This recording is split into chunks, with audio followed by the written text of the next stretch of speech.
Chapter 8. A Talk at Home. On Sunday morning, Mr. and Mrs. Arable and Fern were sitting at breakfast in the kitchen. Avery had finished and was upstairs looking for his slingshot. "Did you know that Uncle Homer's goslings had hatched?" asked Fern. "Oh, how many?" asked Mr. Arable. "7," replied Fern.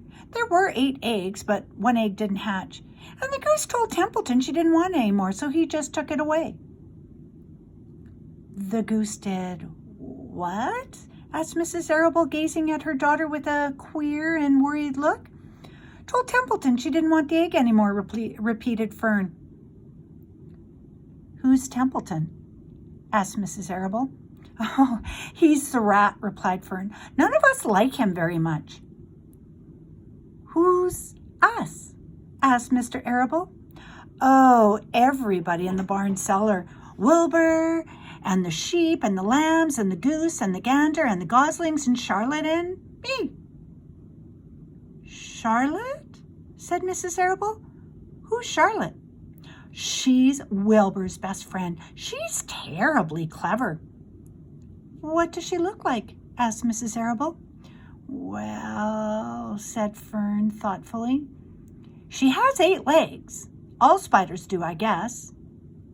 "Charlotte is a spider?" asked Fern's mother.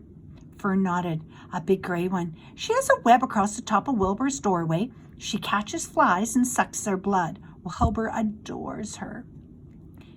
"Does he really?" said Mrs. Arable rather vaguely. She was staring at Fern with a worried expression on her face. "Oh, yes, Wilbur adores Charlotte," said Fern. "Do you know what Charlotte said when the goslings hatched?" "I haven't the faintest idea," said Mrs. Arable.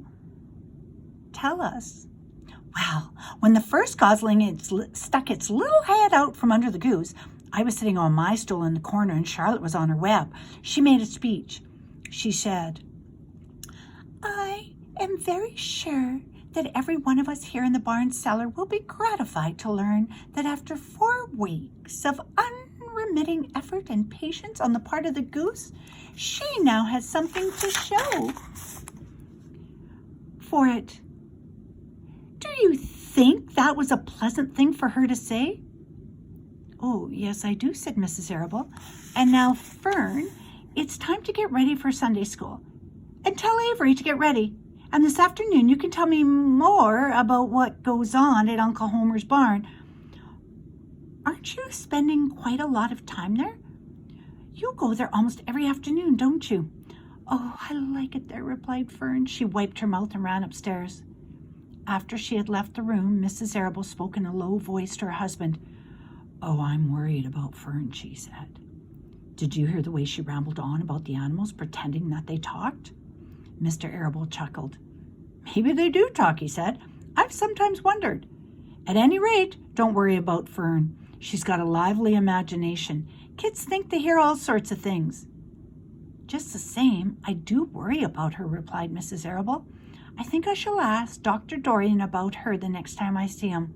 He loves Fern almost as much as we do, and I want him to know how queerly she's acting about the pig and everything.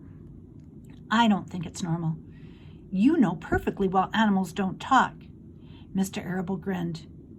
"Maybe our ears aren't as sharp as Fern's," he said.